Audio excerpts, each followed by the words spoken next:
Well, the good news is temperatures are going to climb up into the 60s tomorrow, so I think everyone will get that. Unfortunately, we'll have a lot of clouds, some showers occasionally.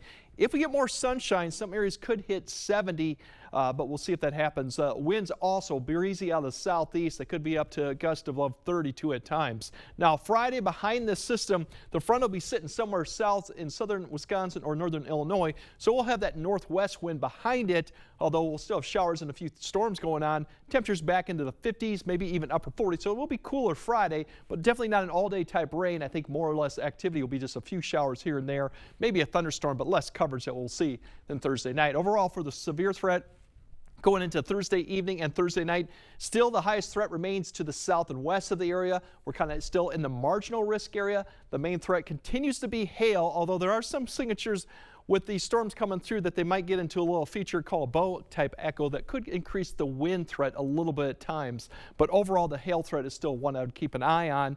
Flooding, we could see some heavy rain, but since the ground is unthawed, I think all of that should be able to handle any type of heavy rainfall that we do receive. So Thursday morning time in this out, we have a few showers that could develop south of I-90. Not a lot of activity there. It could be light showers, but something to keep in mind of.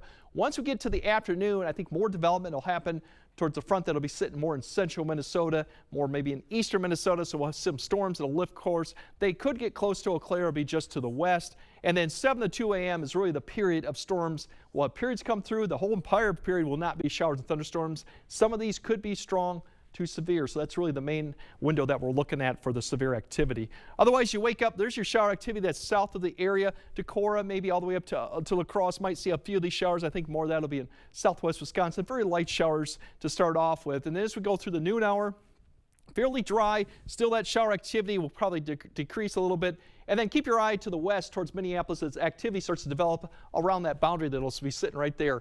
And some of this, as I mentioned, could get east close enough to Eau Claire, maybe up to Rusk County, maybe down towards Red Wing too. It'll lift a little bit, kind of stall out up in that area. Then we'll see the higher development or the more development as we go towards the evening. And here's this main line that starts to develop somewhere Minneapolis up to the north. And as I mentioned, this little bow type feature right here does indicate a little bit more of a wind threat as it comes through. It looks like it will weaken, but we'll keep an eye on that. Then additional activity will likely form along this line as it extends all the way west to Rochester as it comes through. Probably not till after 9 to even probably 10 for La Crosse that we'll see more of this activity. Then the threat really shifts south of I-90 as this another line of area showers and thunderstorms come through probably around midnight to about 2. So we do have periods of it. We'll have to keep an eye on each one of them, but all in all, the severe threat still looks to be for the west.